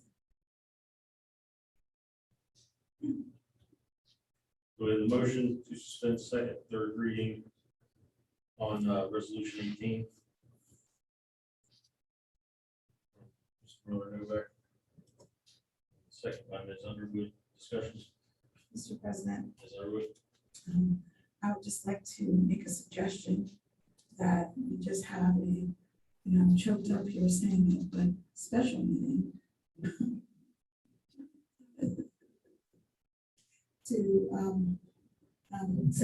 to make sure that we follow the law and give the 30 days notice and we have the public hearing. Just because we can't have it at our next council meeting doesn't mean we can't have it. Just means we can't have it at our next council meeting. We just have to have a special meeting And there are 36 days in between August and September. Mr. President, Missouri. so I have two comments. One, I don't think the public hearing has to be at a council meeting, so it's not like we don't have to have. Doesn't have to be, though. Right. Right, I it mean, doesn't have to be a regular It meeting. could be a solo Right. event. My point is, we don't have to have a special meeting in order to have this. We can have a public hearing outside. Oh, okay, I'm following. She means it doesn't need to be a quorum of council. It just means something. It just needs to be a public hearing, I think, right? I will only say to council that I did, again, I spoke with Mr. Peters on it. He was under the impression based on his interpretation, that it would need to be before the body of council. So I'm just sharing what was stated. I know that Yeah. Ms. Zorb is correct. We've had hearings and committee meetings. I know we've done that plenty of times. But again, I'm only sharing what I do. Well, I'm comfortable doing it as a special council meeting. I mean, because the thing, if we had a special council meeting and we tried to pass it that meeting, then that expedites, because ultimately there's the back end time too, right? So the only chance we would have, when is the longest yard sale? August, I think it's the first Saturday in August. It's actually, yeah, that's really the North Option Chamber of Commerce. But that's the first Saturday. Well, but we could for a block party at least in September. If you, I would say, for an example, if you did do what Ms. Underwood was suggesting, and actually, if you had Unfortunately. if you had a special meeting after the first scheduled meeting of council for August, that would satisfy, because you could have the public hearing and you could actually have the that third reading you could vote on, because it's all of that is within that given time. So we don't need 30 days after the public hearing. We need, No, you don't need 30 days. It has to be held within the 30. That's so that, but it has to be now, it has to be announced at least 30 days prior to the public. So we don't have to wait 30 more days after. Correct. okay. So we can have a public hearing, let's say on the 5th is exactly 30 days from today we're announcing it. If this vote passed, correct? Correct. And we gotta have a meeting on the 5th. And if technically speaking, we could pass it on the 5th and then there could be food trucks on the 6th, that Friday. Tacos on Galbraith. Like, right? So Is let that me, possible? well, if you pass it as an emergency ordinance, if not, remember, it does take 30 days to take effect. So if you pass it as an emergency, then it could happen immediately, if not, you have to wait. Tacos sound like an emergency to me. Mr. President, I have one question. Missouri. I guess I'm confused why we need this, because I know we've had, I mean, the previous city administrator used to have food truck Fridays right out here in this parking lot. So Mr. President,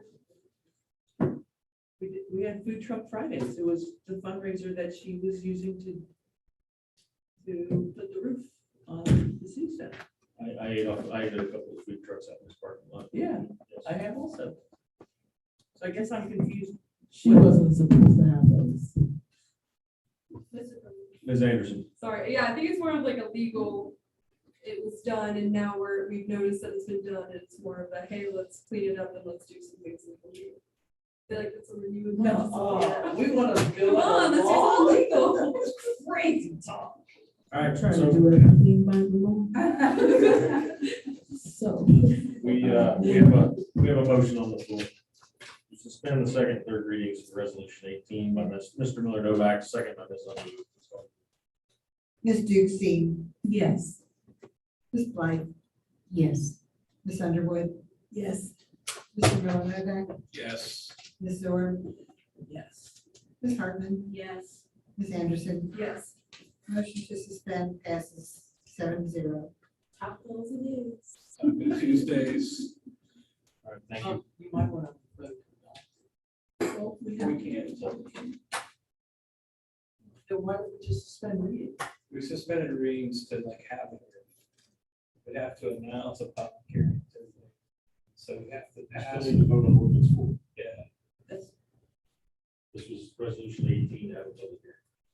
I think what she's asking, I'm sorry, Mr. President, I think what she was asking is the motion was to suspend the readings. Oh, we still. And that was passed, you still have to vote to pass the Thank you, sir. I'm clearly confused by all the additional people in the room. Hey, do something. I don't know if you clearly communicated it like Ron would have, we would have been confused. if Ron understood what I was saying, I must have clearly communicated, because Ron and I don't talk on the same level. Ms. Orb, I humbly apologize. It's the All right. second time tonight. I apologize. All right. It's being, Yeah, you were right. Sorry. Mr. President. Ms. Underwood, I move that Yeah. we adopt resolution 18-20-22. Ms. Underwood to adopt resolution 18. Mr. President, Ms. Anderson, I'll second that motion. discussion. Motion from Ms. Underwood, second from Ms. Anderson to adopt resolution 18, 2021. Please call the roll. 1 moment, please.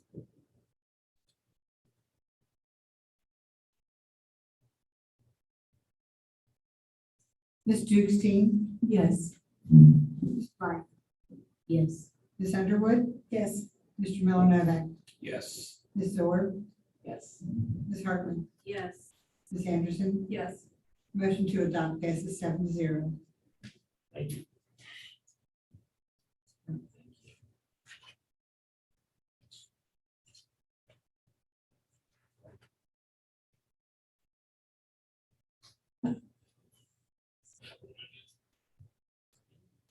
Please continue, Ms. DeWalt.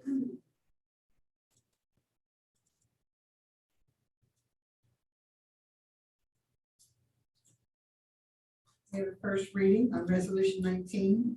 A resolution to authorize the city administrator to execute a collective bargaining agreement between the city of North College Hill and the full-time North College Hill Firefighters Bargaining Unit, IAFF Local 5279.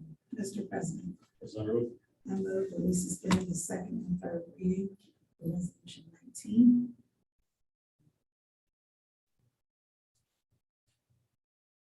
Mr. President, Ms. Anderson, I'll second that motion.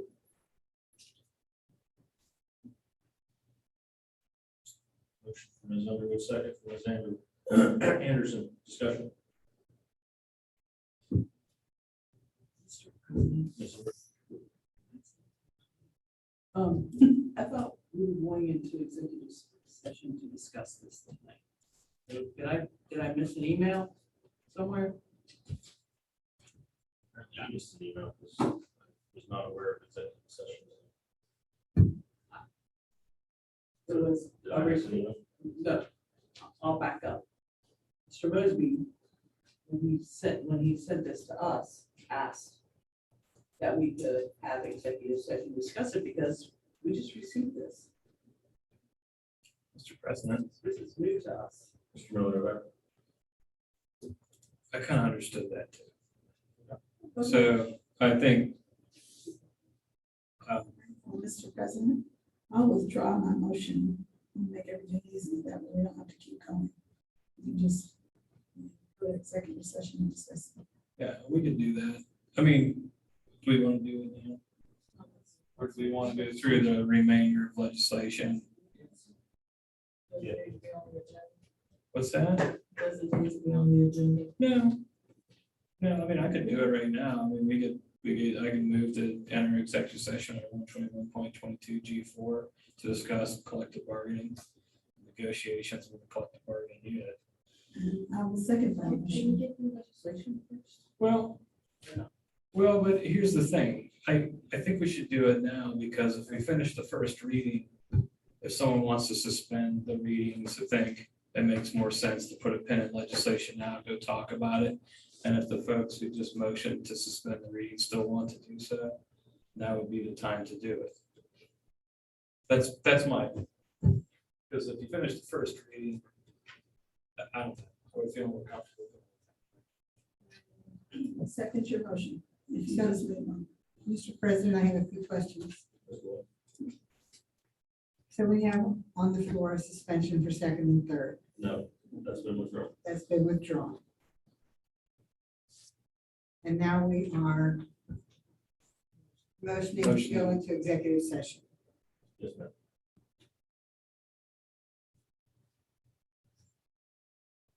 Under 121.22G, subsection 4, to discuss entering into a contract with collective bargaining unit.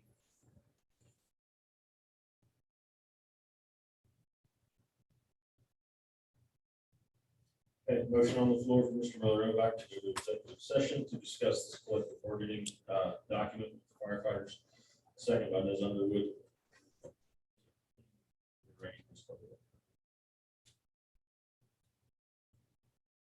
Ms. Jukestein, Yes. Ms. Blythe, Yes. Ms. Underwood, Yes. Mr. Miller Novak, Yes. Ms. Zorb, Yes. Ms. Hartman, Yes. Ms. Anderson. Yes. Motion to go into executive session passes 7-0.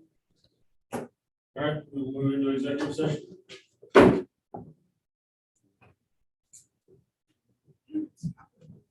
Yeah, because there's no way from the public here, there's no reason we can't. How are we doing this? You're just going into pause and we're going in the other. Okay. I can move because I've got Okay. stuff Put the here. sound mute up.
Okay, I'm gonna bring up the volume right now. Yeah, I hear you. All right, so we need a motion to resume the meeting. Mr. President, Mr. Miller Novak, I move that we re-enter regular session. a motion from Mr. Miller Novak to resume the meeting, the regular session. A second. Ms. Ward seconds it. Please call the roll. I'm still shopping. So we made a motion. Motion to resume the regular session. Would you please tell me who that was again, please? Mr. Miller Novak and Ms. Ward. Ms. Jukestein, Yes. Ms. Blythe, Yes. Ms. Underwood, Yes. Mr. Miller Novak, Yes. Ms. Zord, Yes. Ms. Hartman, Yes. Ms. Anderson. Yes. Motion to resume passes 7-0.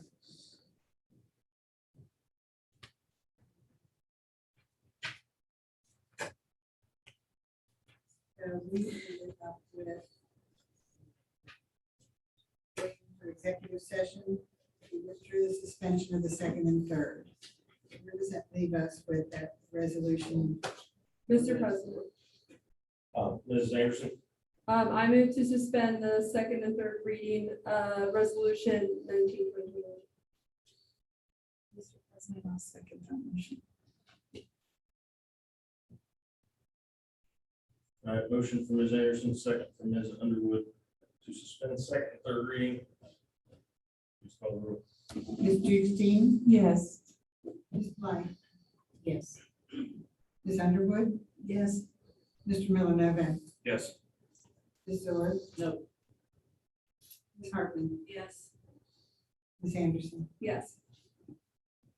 Motion to suspend passes 6-0. For one. 6-1. I had to read 6-1.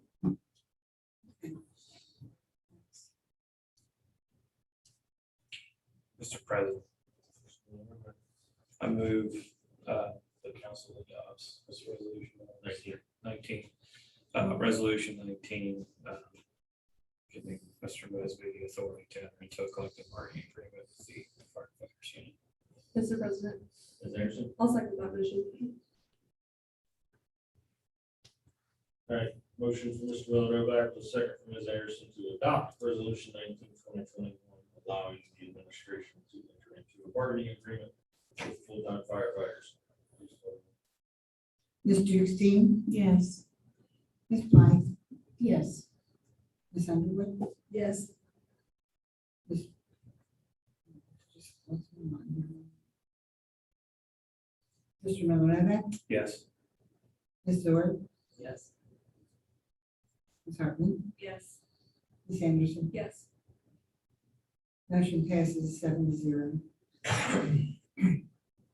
Thank you. Next Thank is you. legislation, please.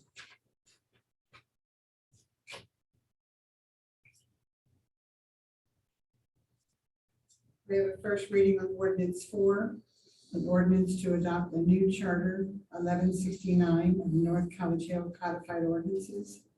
This is to address matters related to the mobile food vendors. Do you want to just clarify it's a new chapter? Did I not say new chapter? Yeah, so I said charter. You said charter. I did say charter. It's charter. Mr. President, Ms. Underwood, move that we suspend second and third readings. Mr. Mr. President, Mr. Miller Novak, we can't do that. We have to have that public hearing. So, yeah. I will try.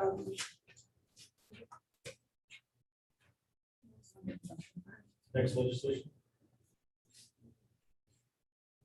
We have a second reading on ordinance 3, an ordinance adopting the first supplemental appropriation for the operating budget for the calendar year 2021 for the city of North College Hill.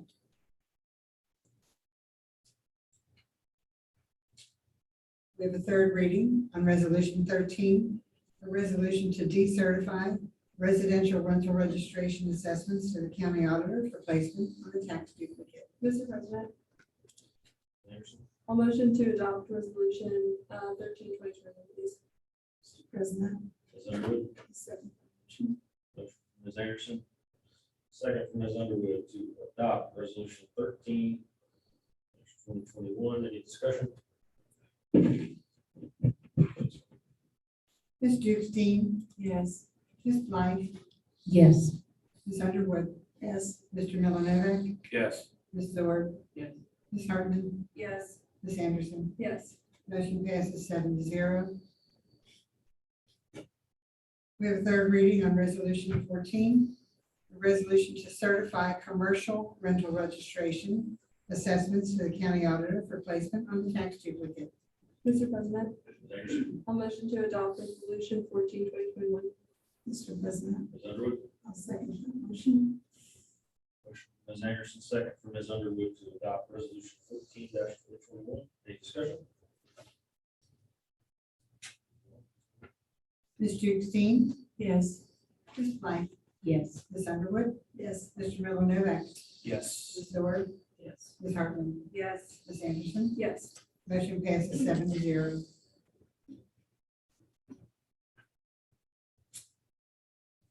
We have a third reading on resolution 15. A resolution to certify residential rental registration assessments to the county auditor for placement on the tax duplicate. Mr. President, Ms. Anderson, I move to adopt resolution 15, 2021. Mr. President, Ms. Underwood, I'll second that motion. motion from Ms. Anderson, second from Ms. Underwood to adopt resolution 15-2021. Any discussion? Ms. Jukestein, Yes. Ms. Blythe, Yes. Ms. Underwood, Yes. Mr. Novak, Yes. Ms. Zord, Yes. Ms. Hartman, Yes. Ms. Anderson. Yes. Motion passes 7-0. All right, time for further remarks from the audience. We have no members of the audience here to remark. No business. Ms. Anderson. Sorry, just really quickly, I just want to remind administration that there is still the motion for a job description for the rep director. Just reminding them on the agenda. Please.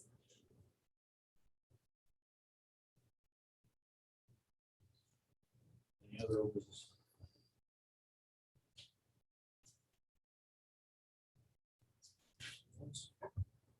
Twice. All right, move on to new business. Mr. President, Ms. Zord.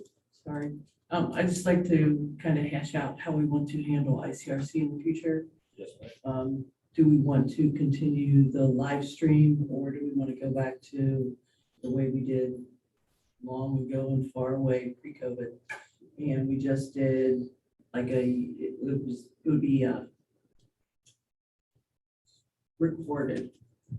That word wasn't coming to me. Recorded and shown on YouTube, usually available the next day.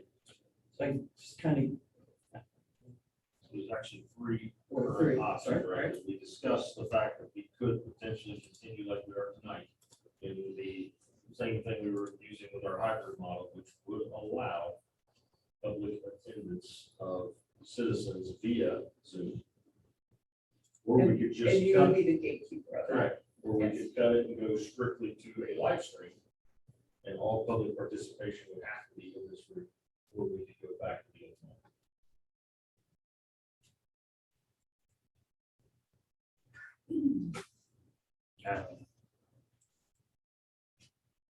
President, Mr. Miller, I don't care. Like, I'm fine.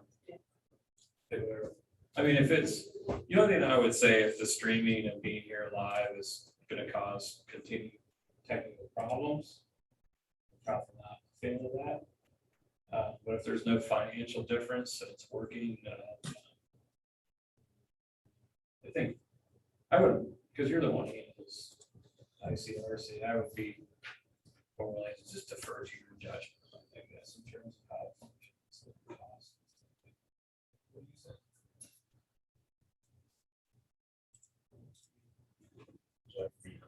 Yes. I don't know that there's a benefit to continue this model with the attendees and panelists. But I don't see any wrong with continuing the live stream unless it's a significant cost. So that's another option, is that it will be live stream, but we won't, like, if someone wants to, like, You could log into ICRC or YouTube on their channel and actually watch us live, but you would have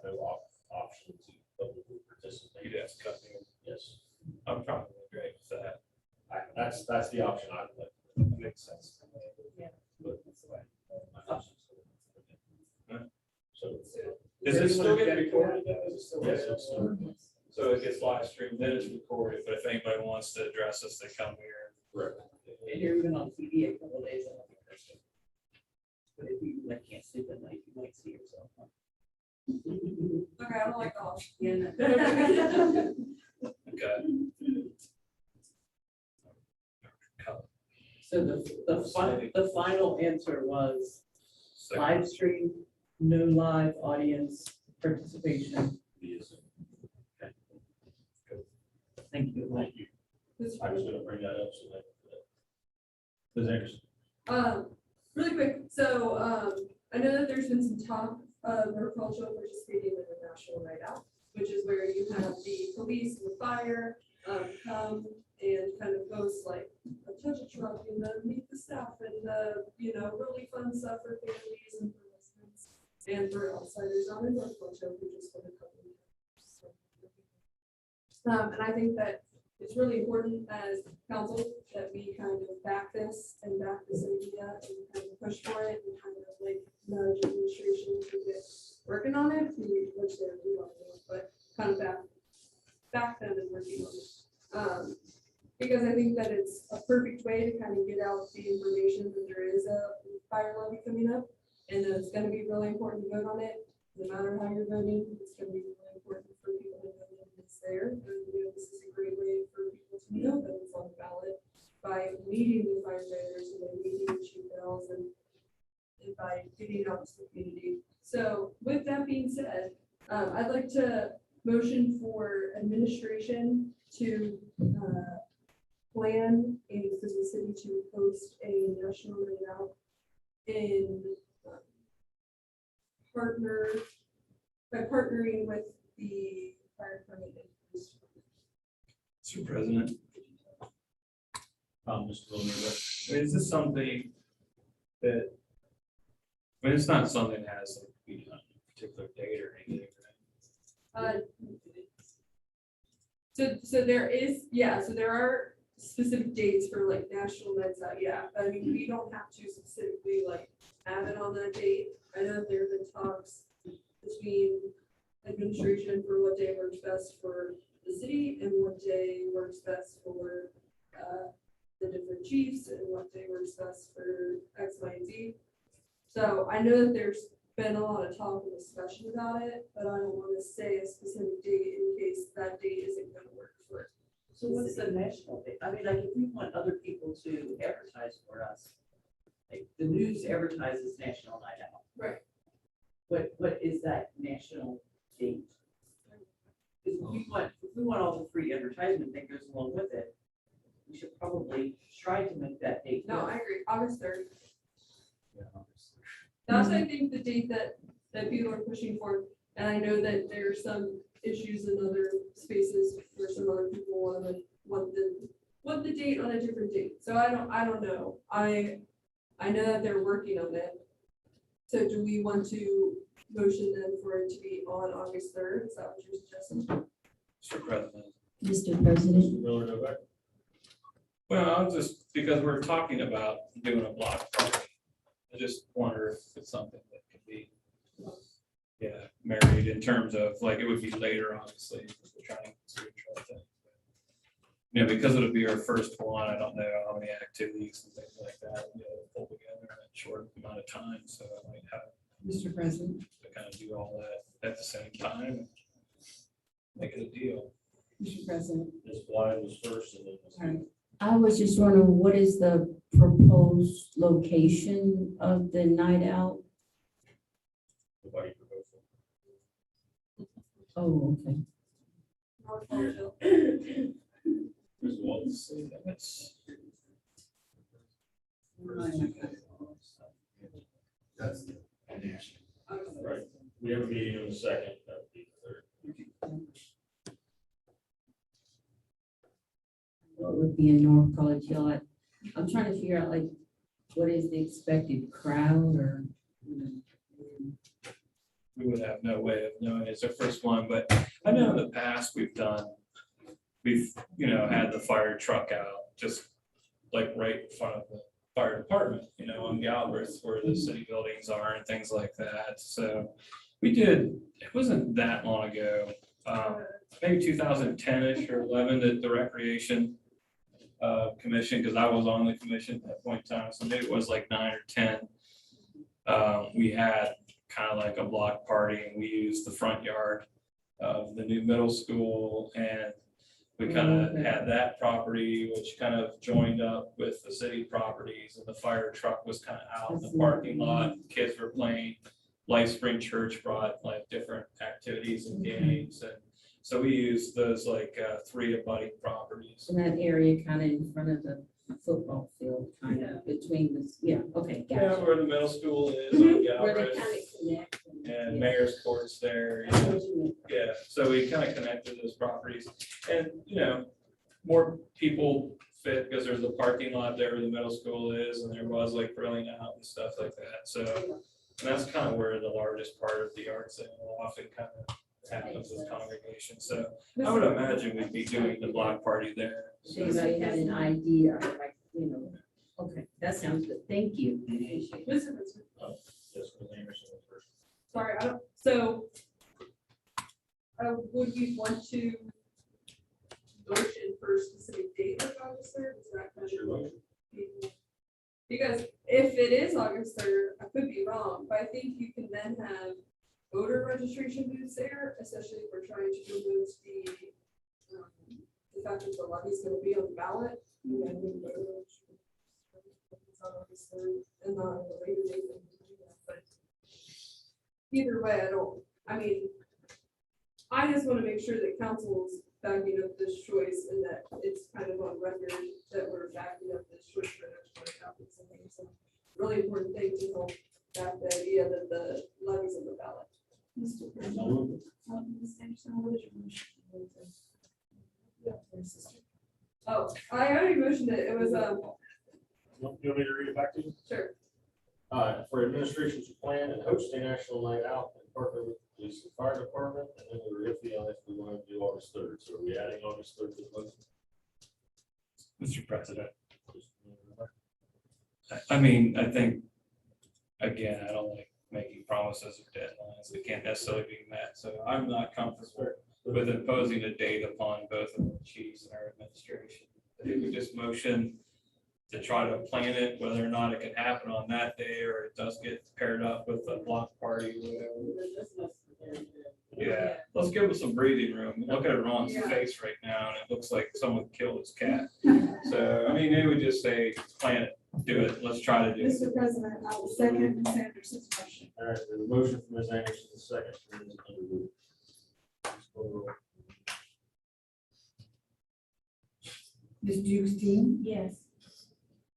Ms. Blythe, Yes. Ms. Underwood, Yes. Mr. Miller Novak, Yes. Ms. Sword, Yes. Ms. Hartman, Yes. Ms. Anderson. Yes. Motion passes 7-0. Any other new business? Mr. President, so we need chairs. We need chairs, so tell me what I need to say to make it so that you can go buy us chairs. And anybody who doesn't want a chair or objects can say that, but I need a chair, and I shouldn't have to buy my own chair. Listen.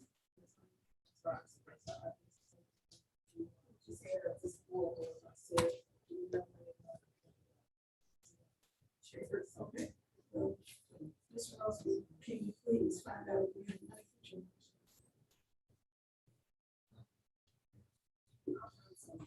I think what we probably have to do, I mean, in all seriousness, but you know, obviously, if they're gonna be chairs for out here, you know, I can talk to. I do think specifically, if we're talking about council chairs, it would probably need, it would be appropriate if they came from council. So, you know, that much I can state, so. So I do have a question on that, then that means we would put them away and only council would use them. Well, basically, you're using, yes, Everybody. yes, because in other words, we don't have people who typically, you know, in other words, I wouldn't buy, so whatever I bought for the council, you probably wouldn't buy for everything out, you know, from you, honestly. They would be different. I mean, based on what I just heard, certainly just based on what the mayor said, I'm sitting on one of these right now. But I would talk to the finance director, so we would find the general budget. To see what different.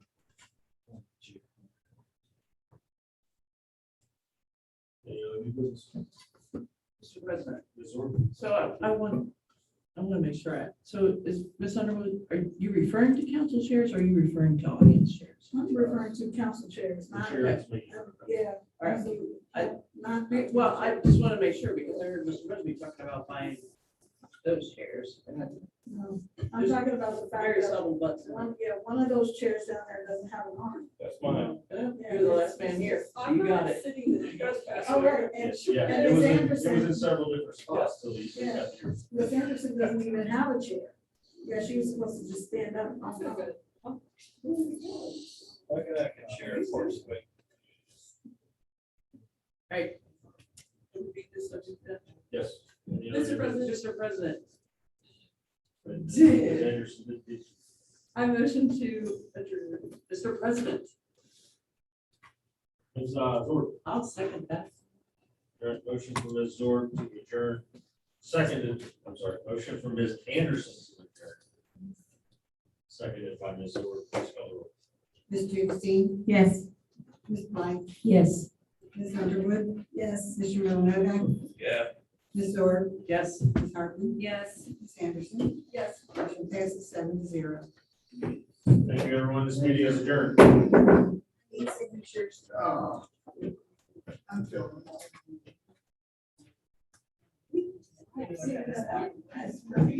Yes, there were enough chairs.